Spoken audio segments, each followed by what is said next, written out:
Hello friends, welcome back to my YouTube channel. इस video में हम पढ़ने वाले हैं कंजर्वेटिव और नॉन कंजर्वेटिव फोर्स क्या होता है। सो विदाउट वेस्टिंग टाइम चलिए वीडियो स्टार्ट करते हैं। First we have conservative force.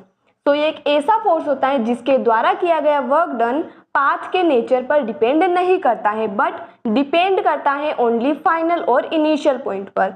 Late suppose we have 2 points A and B. जब हम किसी ऑब्जेक्ट को एक पाथ से ए से बी तक ले जाते हैं, फिर दूसरा पाथ और तीसरा पाथ, तीनों पाथ जो अलग हैं बट हमारे पास फाइनल और इनिशियल पॉइंट तीनों सेम हैं, और ये कंजर्वेटिव फोर्स के द्वारा किया गया पाथ वर्क डन तीनों पाथ पर क्या होगा, सेम होगा। यानी कि W1 इक्वल होगा W2 के और W2 इक्वल होगा W3 के। और एक और बात, ये जो पूरा वर्क डन होता है ये पूरा एक क्लोज पाथ में टोटल वर्क डन क्या हो जाएगा, टोटल वर्क डन हो जाएगा 0।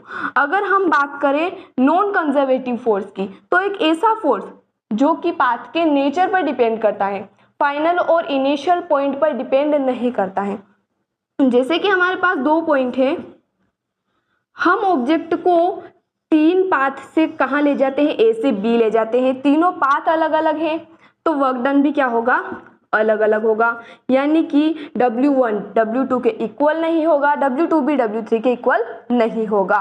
और अगर हम बात करें नॉन कंजर्वेटिव फोर्स का एग्जांपल क्या हो जाएगा, friction force.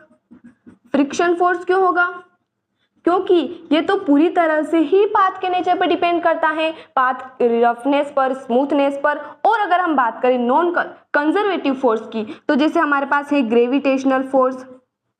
Gravitational force, electrostatic force, magnetic force, तो ये क्या है, कंजर्वेटिव फोर्स है जो केवल फाइनल और इनिशियल पॉइंट पर डिपेंड करते हैं। आई होप गाइस आपको वीडियो पसंद आया होगा।